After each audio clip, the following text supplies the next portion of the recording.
Hey guys, sorry it's been like a couple of years, but I'm back.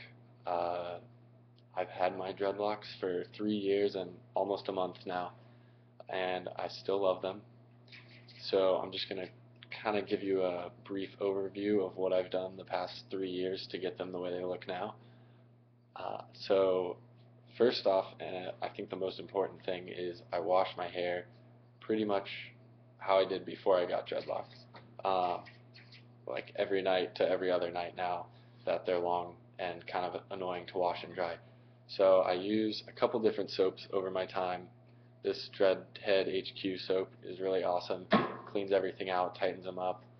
I've found actually that if I put a little bit of tea tree oil in the whole bottle, I'll put in, I don't know, maybe 10 drops in the whole bottle, and that makes sure you don't get any dandruff. That's a great tip there. Also, I've tried Knotty Boy peppermint shampoo, just the liquid one. That's super great too, but I don't feel like it tightens your locks a lot. And the Dreadhead HQ soap really tightens them up. Now, when it comes to palm rolling, I didn't really do too much. Sometimes in the back, some of them will get a little flat, like from me sleeping on them. But I do crochet them occasionally. And I'll show you how I do it there. Like, see, this tip is a little wispy, and this may not be the best method because they do fall out occasionally and I have to redo them, but I'll just put in a few minutes a week just doing a tip or two, and eventually they all look good. Now I do this kind of quick here, but basically you stick the needle through. I don't make little like groups of hair and pull them into individually. I just kind of stick the needle through, you can see here, and just pull in like random hairs. I don't loop them around or anything. And this is kind of trial and error. You just figure it out. As long as you're not ripping hairs, I think it's fine. And then, I mean, just a minute or even less on a dread, and it gets looking pretty good. And yeah, they'll stay in sometimes a couple months, sometimes they'll fall out, but it takes such little time. I'll just do that while I'm watching TV or something and get it done real quick. So here, I'll do a quick spin for you guys. See.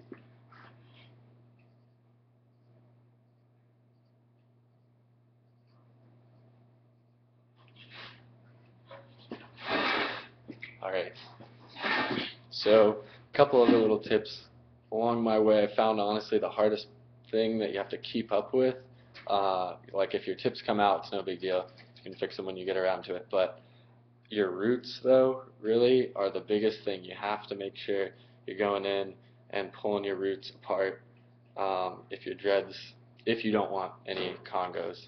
And I kind of got a couple along the way.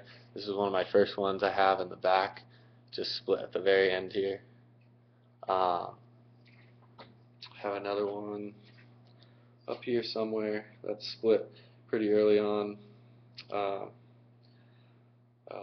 it's up here somewhere. But, and then I have, well, whatever. I have, let's see, this guy here. This is actually a three-way here. That one's my biggest one.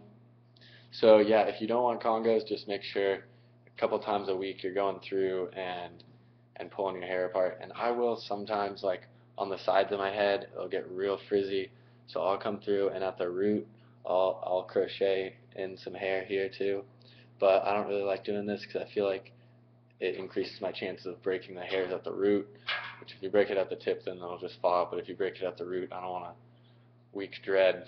So yeah, that's pretty much all I've done all year. Just wash my hair frequently, daily, and use a crochet hook every now and then. So yeah, love them, dread life. But if you have any questions, just message me or comment on the video, and hope this helps.